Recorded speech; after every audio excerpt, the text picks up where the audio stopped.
Hi, Hi. how are you? Okay. A little tired. A little tired, nervous about being out here. All our kids are inside.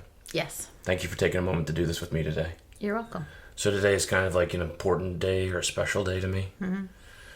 20 years ago today, it was June 21st, 2001, I had this big religious experience and became a Christian. And so I have all of these thoughts and feelings that I'm trying to process and think through, and like even now, I feel like this is stupid. I don't know why, but like my mind is running wildly, and talking to you always helps. We don't get a lot of time to do that. Nice. No. You're sort of like my anchor. Oh, Yeah. it's nice. On the rare occasion that we get to talk to each other, I usually feel better. Good. So I thought I'd talk to you about it because I'm processing 20 years. It's a long time. And it's like I'm trying to figure out the meaning of that singular event 20 years ago today, but how something ends often changes how something begins in our perception. So only I get to like determine the meaning of that event. And I don't know what it means. Does it have to mean anything It does. specific? Yeah, it's like it's an event that there's like before that event and after that event. Ah. It's like there's Ryan BC before Christ, and then Ryan after. Okay. The story that I've always told, like of how this went, and part of that story was crafted by Bible college, right? We went to Bible college, and part of the evangelical experience is having a testimony. Right. And so that's sort of the format. And if you don't have some big emotional conversion experience, then your testimony is suspect. Or just not interesting. It has to be interesting. Like So yours you go, was always very interesting, and mine was like, I was sick. I didn't want to go to hell. Yeah, I didn't want to go to hell. I grew up in the church. Yeah. Which is like a whole other thing that troubles me so Yeah. much. It bothers me deeply. But yeah, I mean, my life would look radically different had that experience not have happened. Yeah. And I learned a lot of really important things and went through a lot of really, really important experiences. And then at the same time, I have this sense of having been manipulated, of having been exploited, of having been recruited, groomed even. Not in a sexual way or anything like that, but it just makes me feel very icky that the movement, any movement, not just the evangelical movement, any movement, any religion, any cult, any identity, anything where two or more people get together and go, hey, this is us, it just feels exploitative to me. But the evangelical church is like no exception. And so I had this very, like, I describe it as a cosmic hug. It was this moment of realization 20 years ago that God loved me. And it was that simple. And it was like, I felt loved, and it was incredible, and it was amazing, and I wasn't experiencing much love at the time. And it was just like, out of thankfulness for that experience, I pledged my life to this movement. Like from that singular experience, like holy smokes, this is what it feels like to be loved. Like you have all of my fidelity. You have my life. Like I will serve you forever for loving me. And I don't think that there's anything inherently wrong with that. I'm trying to discern whether or not the religion itself is designed to prey on emotionally abused, physically abused, just abused people who are lowly, to help them feel loved. Because in that moment it felt real, it felt pure. Even as I'm thinking about it, it was like that was pure. It was like, okay, I'm going to love this Jesus, and Jesus is going to help me love other people. And that was the end of it. And it was like, well, where do I go in order to amplify that, to find direction? And so I went to Bible college. But when I reflect on that experience, I feel like it went from Jesus loved me, now I'm going to surrender my life to him and his teachings, which is to love and to serve, and it seems very simple. And then it became intertwined with all this other stuff that I don't understand. I mean, I understand it. I'm just afraid, like, it's so shitty. I feel like if I say it out loud, it's gonna, like, feel like it borders on slanderous. Slanderous to whom? The evangelical movement, and it's not just, like, limited to evangelical movement. Like, I became an ecumenical Christian when I was in seminary, and I ran the gamut of, like, Catholics, mainline denominations,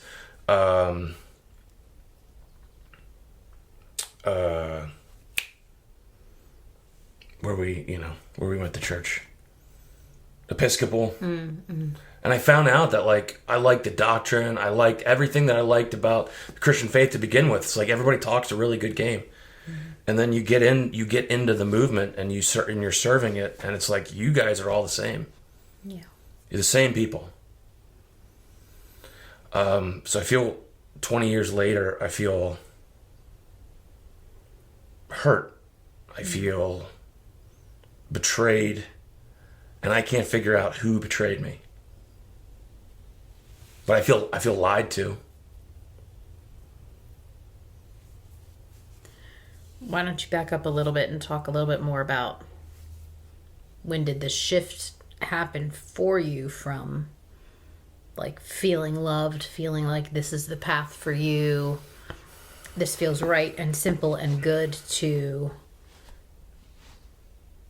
when you were feeling betrayed, and how you were feeling betrayed and hurt? I'd say when I started ministry. Oh, yeah. So when I started ministry, I think I still needed a lot of ministering too. But I think that a lot of churches saw my brain works 3 times faster.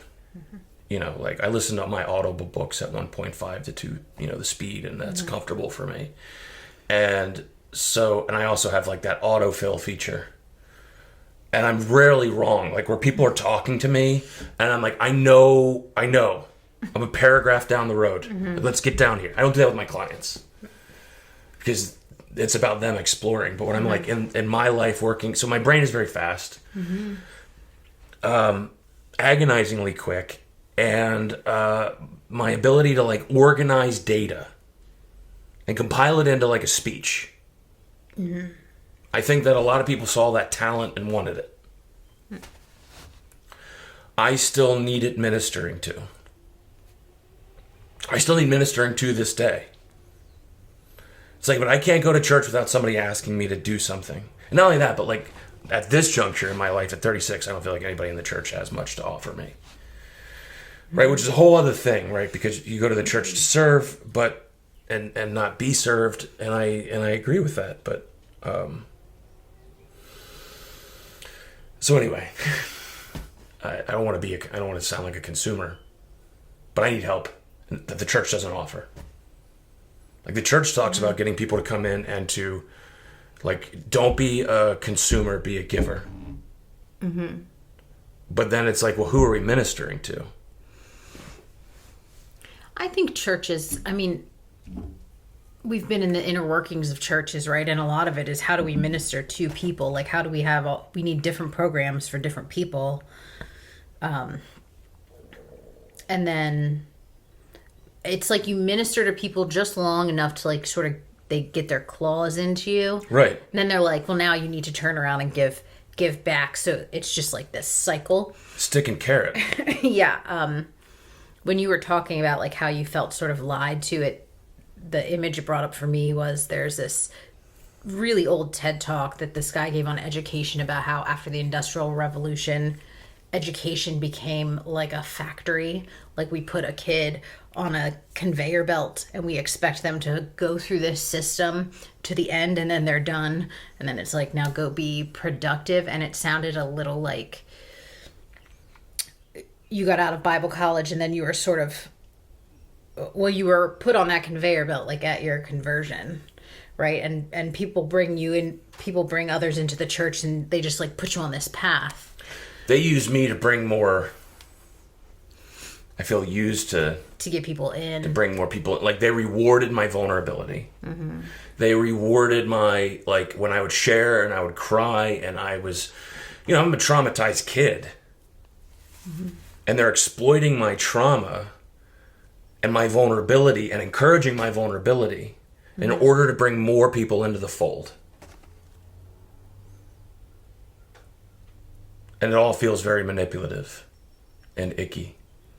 Yeah. I don't think a lot of people in the church recognize that that's what they're doing. No, I mean, if I thought it was that insidious, I'd burn them all to the ground. Yeah. And I think that's why, you and I are seeing a lot more of this ex-evangelical or evangelical deconstructionism on our TikTok. All over TikTok. The deconstruction stuff's all over my TikTok. Yeah, and it's good. It's good stuff. It's people about our age, a little older, that we were put on that track.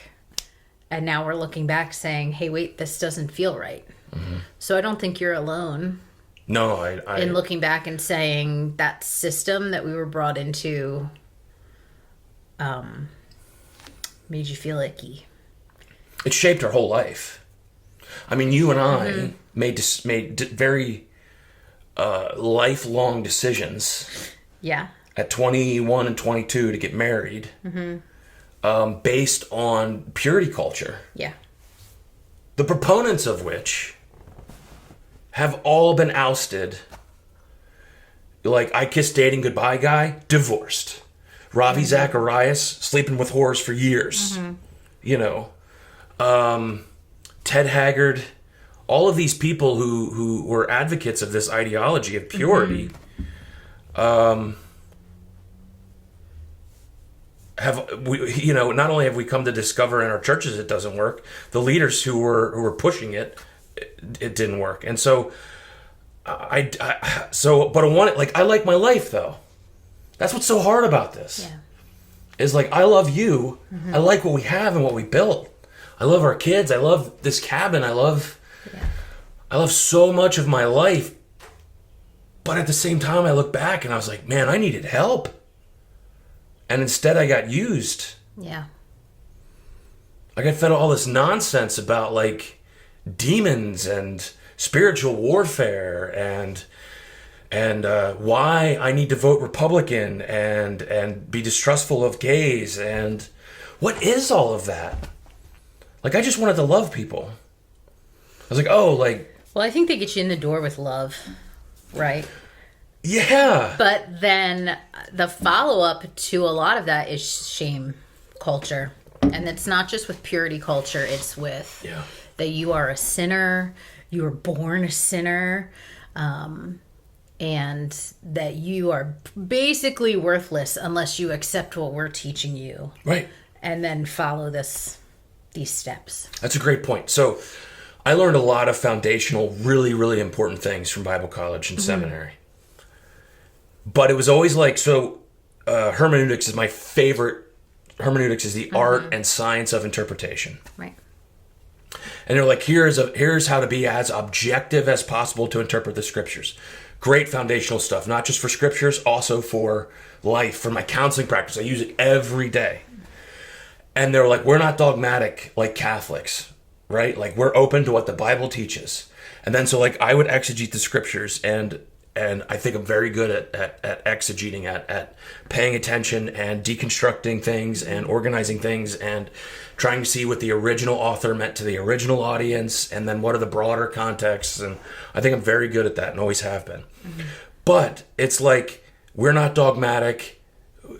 We apply the process, we turn the crank, out comes interpretation. And I go, okay. And I apply the process, turn the crank, and I go, this? You mean this? Like, this is what the scriptures teach? And they're like, no. No. No. Don't do, not like that. Don't go there. Use this process, but conclude this in the end. And it's the same thing with everything is this bait and switch. This bullshit of Jesus loving unconditionally. And the church loving unconditionally. Yeah. The church has never loved me unconditionally. And then I go through and I read the scriptures and I'm like, I'm not entirely convinced Jesus taught that.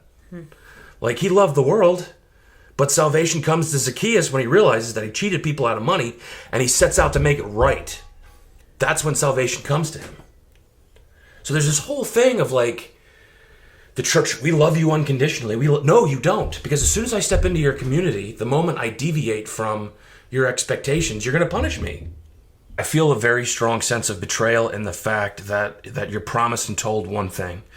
That somebody who didn't receive and experience a whole lot of love, somebody who experienced violence, rejection, alienation, being left alone for long periods of time as a kid, comes into this world where they say, we're going to embrace you and love you, and over promises. Way over promises in order to get me into the fold. And then you're left thinking that you're the crazy one. Like that you must be doing something wrong because this is the community that loves you no matter what. And that's some bullshit. When it's really just a group of just as broken people. Correct. Right, like that's just like every other group. There's no such thing. I mean, there is. There is. I can't say there's no such thing as unconditional love. Right? Like, but the way it comes across is, well, so maybe it's not the unconditional love component. Maybe that's wrong. Maybe it's the acceptance component. Is that we accept you. I don't know if I'm articulating this well, but I think you're exploring what you're feeling, and that's how you're going to get to the place where you can articulate it well. That's okay. My eyeball is twitching. Oh, no. Take a breath.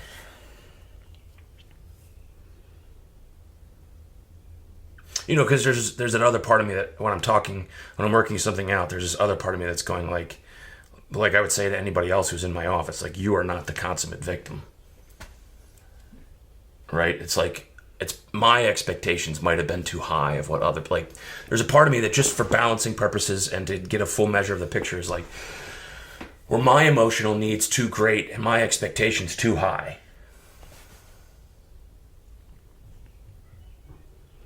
It's hard because you came into Christianity and like on a mountaintop experience.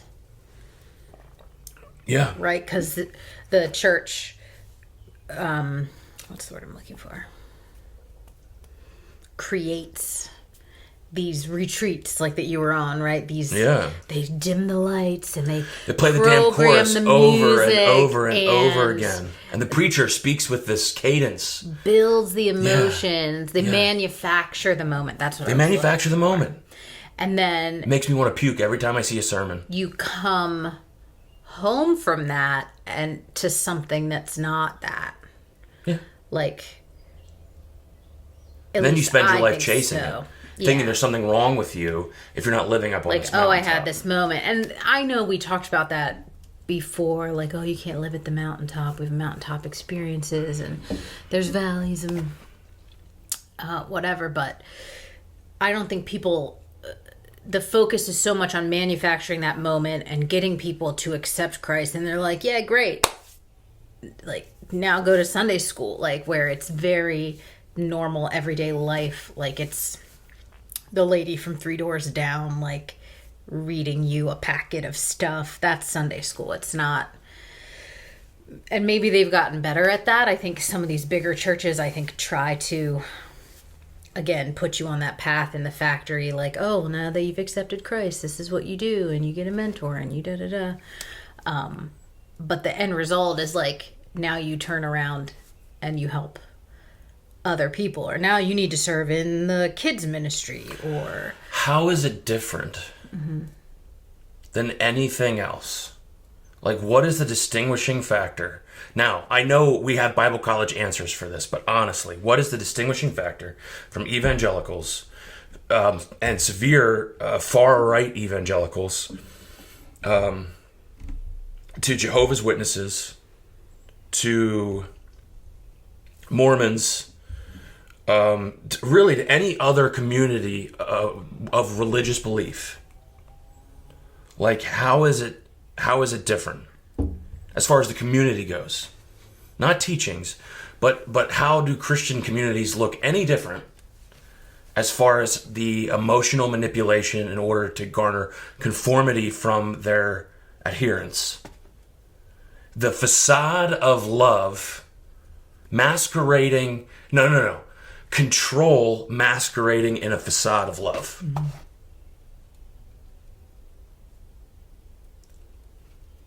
I counsel people who are former Jehovah's, people who are formerly in cults.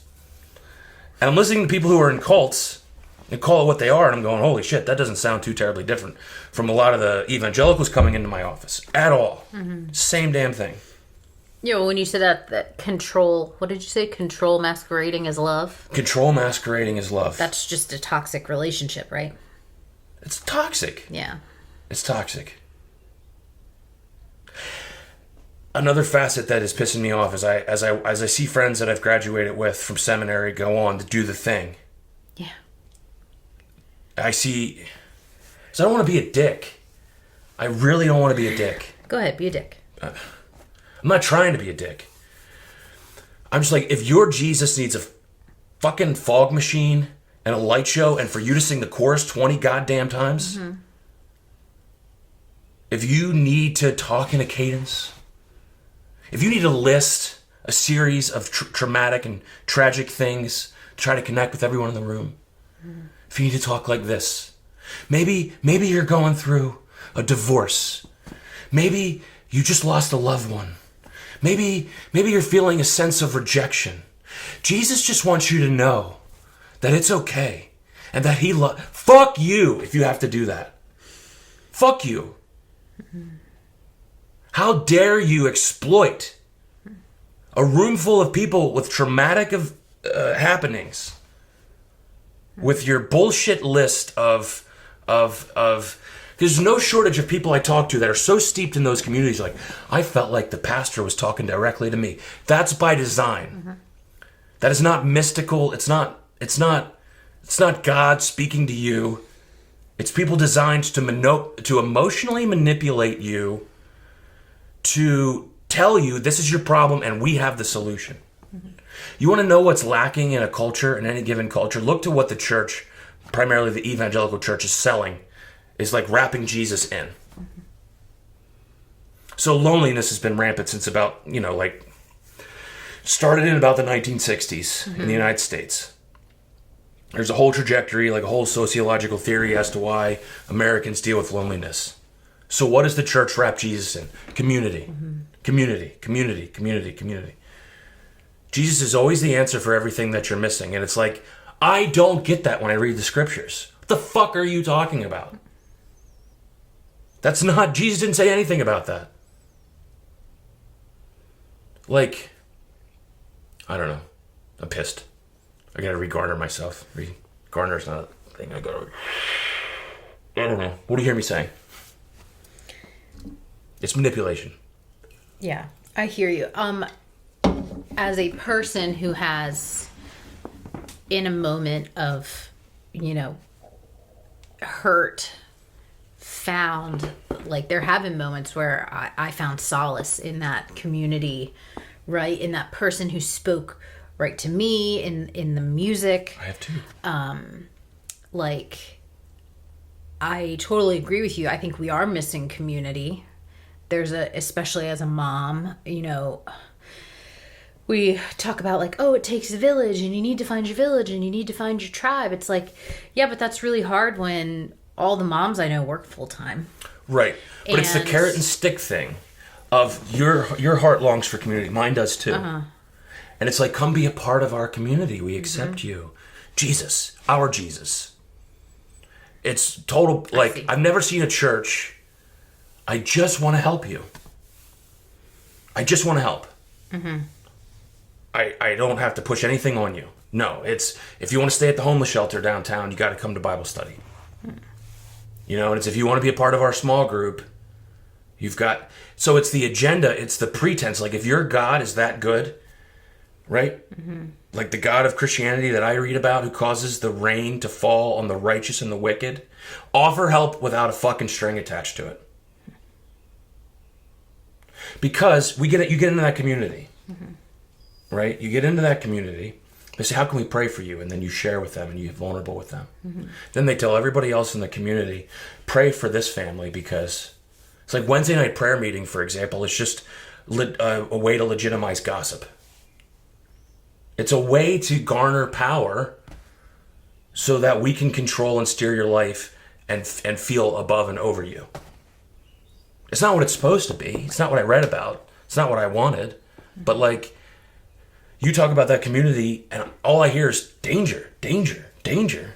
I want it too. I think what separates you from the typical person who might walk into a large church community and be like, sit down and be like, this feels fine. Like, even with the bait and switch that you're talking about, like, I can see it.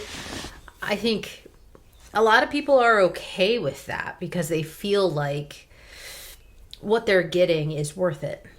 Like, oh, I can kind of, like, how many people do you think sit in the pews and are really like, yeah, this is 100% what I believe, but it's like, what I get out of this community is worth that. I don't exactly, agree with this, or I have some reservations about, I'm not sure I totally agree with that point, but my kids are with friends and I get an hour to myself once a week. Yeah. And I get to talk to other adults. Yeah. And, totally fair point. I don't feel alone. It's a totally fair point. It really is. Why do I feel so betrayed then? Because you're absolutely right. Like, just let people have the thing. If the thing is good and it's serving a purpose, and it has, that's the thing I'm struggling with, is I know that it's changed my life. My life would look dramatically different, I think, if it weren't for my faith. But why do you think I'm so mad? Because I think the big difference for you is that you operate up here, right? Your brain runs 3 times as fast. You're much more sorry, I don't have the words lately. It's baby brain. It's okay.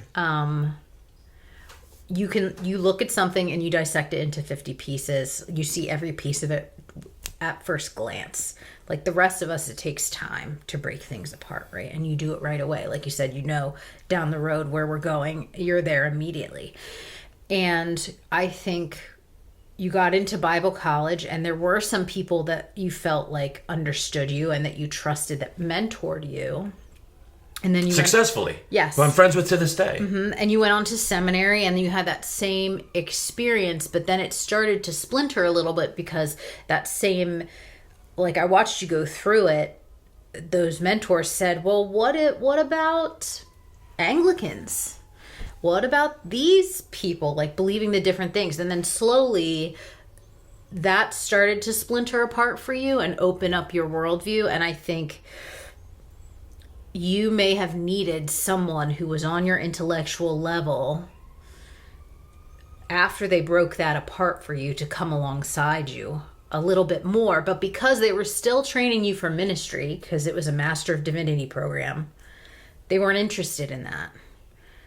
There wasn't anybody to say, like, let's deconstruct everything you've learned, like, and put it back together for you in a way that might not be working in ministry, because that's what we've said we're going to do for you. So I wonder if along the line, the trajectory you were on, somebody dropped the ball for you and you were sort of left hanging to figure it out for yourself. I don't know that I regret the outcome. Yeah. So I'm saying that to mean that, like, I don't know that anybody could have functioned in that role and I would have stayed in ministry. Sure. And not felt this outcome eventually. I do, when I'm thinking about what you're telling me, I feel like people weren't for me. And that's the hardest thing is Yeah. anytime two people gather together and call themselves a thing, the thing trumps the individual. Yeah. And so wherever you're going off to serve, you're a part of this seminary going out to serve the bride of Christ, the church. And therefore we are going to, and not everybody does, like, I think that this is something that can't be helped. I think it's instinctually human to want to protect a collective identity and sacrifice the individual. Well, no sooner did you start ministry, I think you felt immediately like, gee, Ryan, we really want you to do this work because you're great. And as soon as you got into it, they're like, except you need to do it the way we want you to do it because your ideas don't matter, because the thing is bigger than you. Right. I think that a lot of it had to do with feeding like an orphan child too much attention, and then not knowing what to do with it, Okay, we were interrupted by a child. Shocker. So I was talking about how I don't feel comfortable in groups because the groups will sacrifice an individual for the sake of the group identity. And so when I look back on what I needed from the church, no one was for me. Some people were. But there are no shortage of people over-promising and masquerading to be for you, and they're not. And so I quote this all the time. It's like, when did the nation of Israel cease to be the nation of Israel? It was the moment that the Sanhedrin said, "For do you not know that it is better for one man to die than for an entire nation to perish?" And that is antithetic. Like, we're going to turn this guy over because if we don't, Rome is going to kill us. So we're going to sell him out. Every church will do that. Every movement will do that. Every movement will sacrifice the individual to protect the movement. Every movement.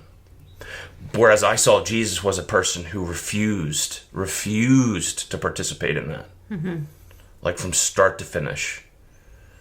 Those with skin diseases, those who were hated by his faith, all of the social and societal rejects. He refused to give a shit about what other people thought.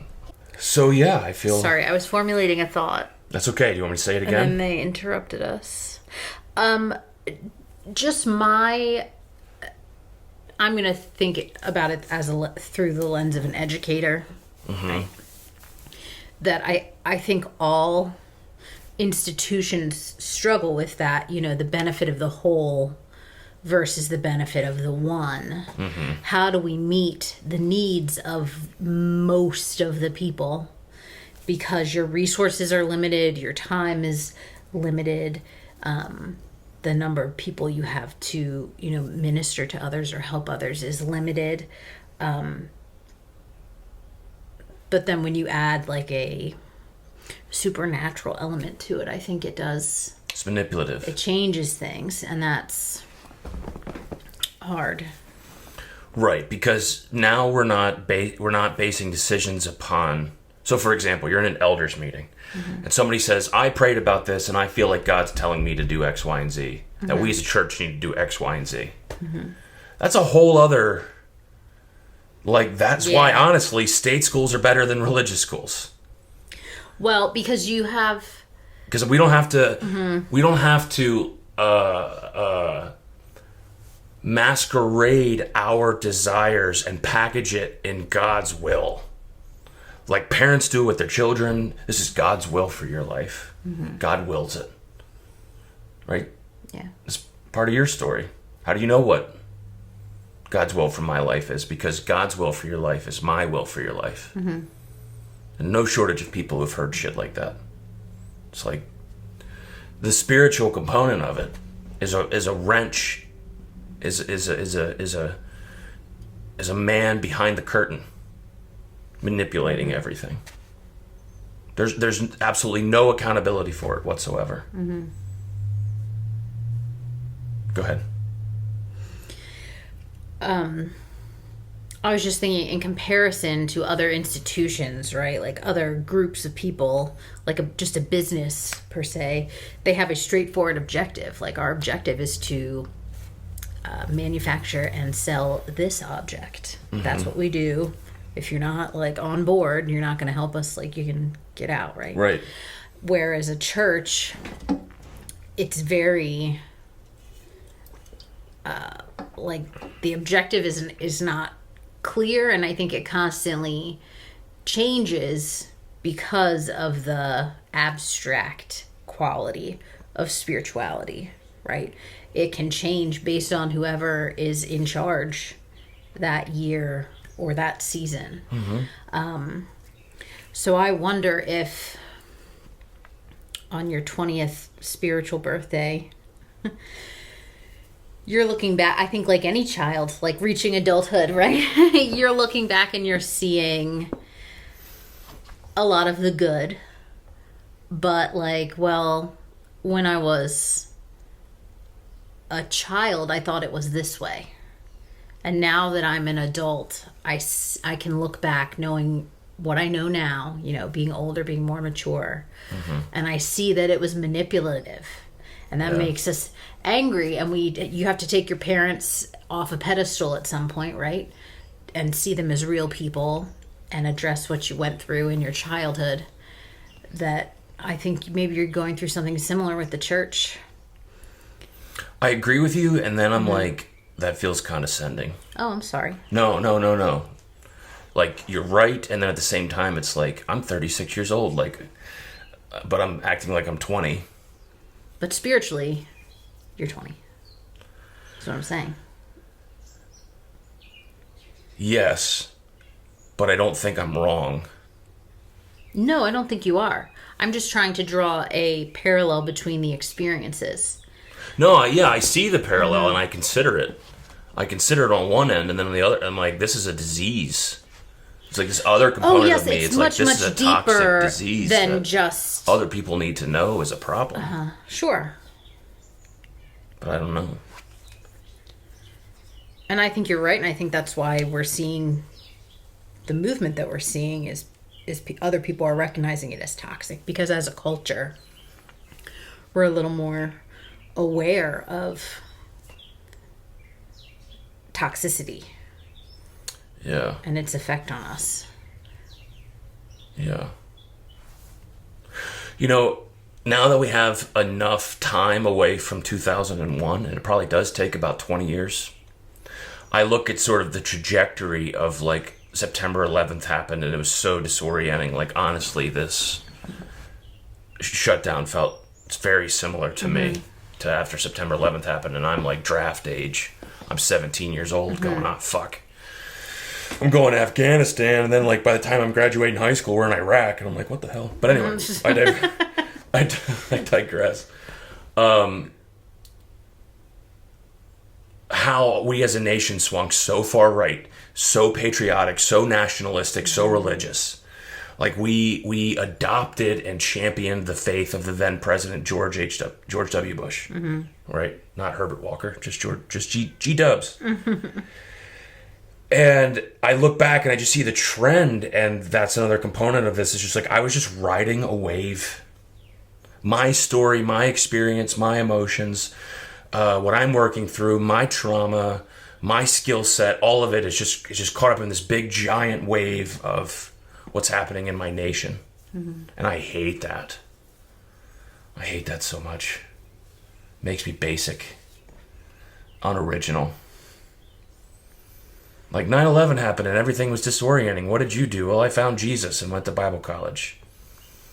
And we're going to look back on history and be like, this was, I know, like, this was the wave of evangelical conservatism, and it died with Trump.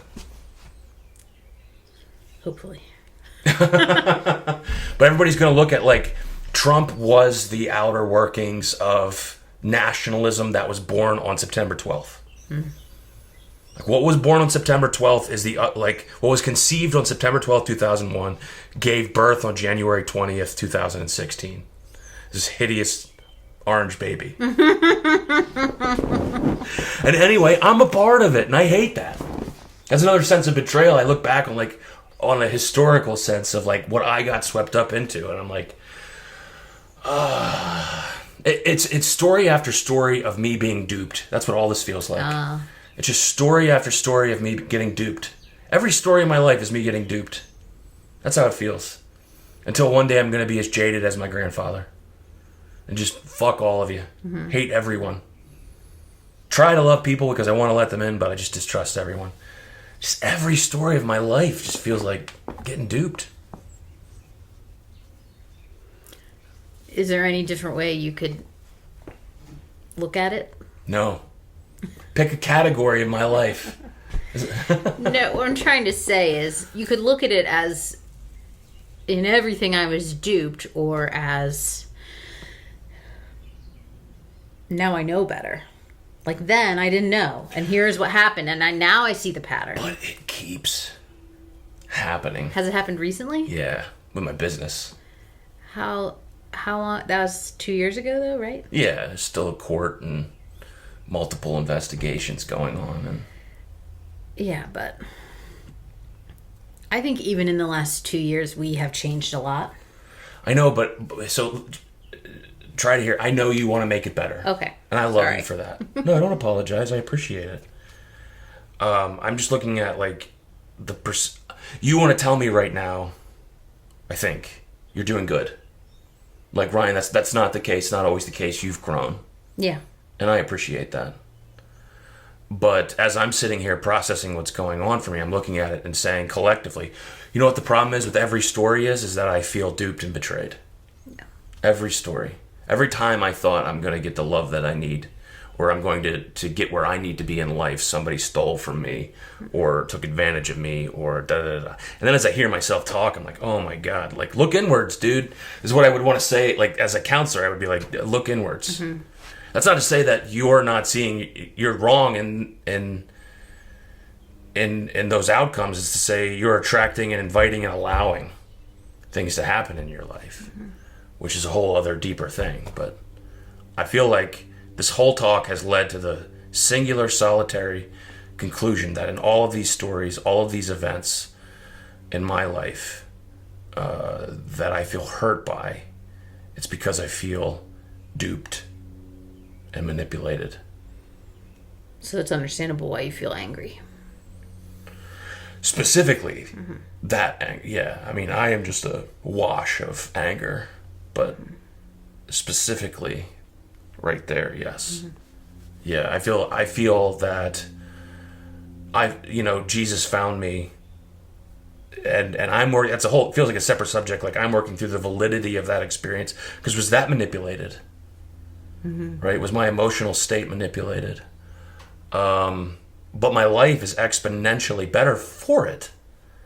It's like so good. Right? So like what's the point of this exercise? I guess the point of this exercise is because I'm so fucking mad and disoriented. And I'd like to not feel that. Yeah. Part 1.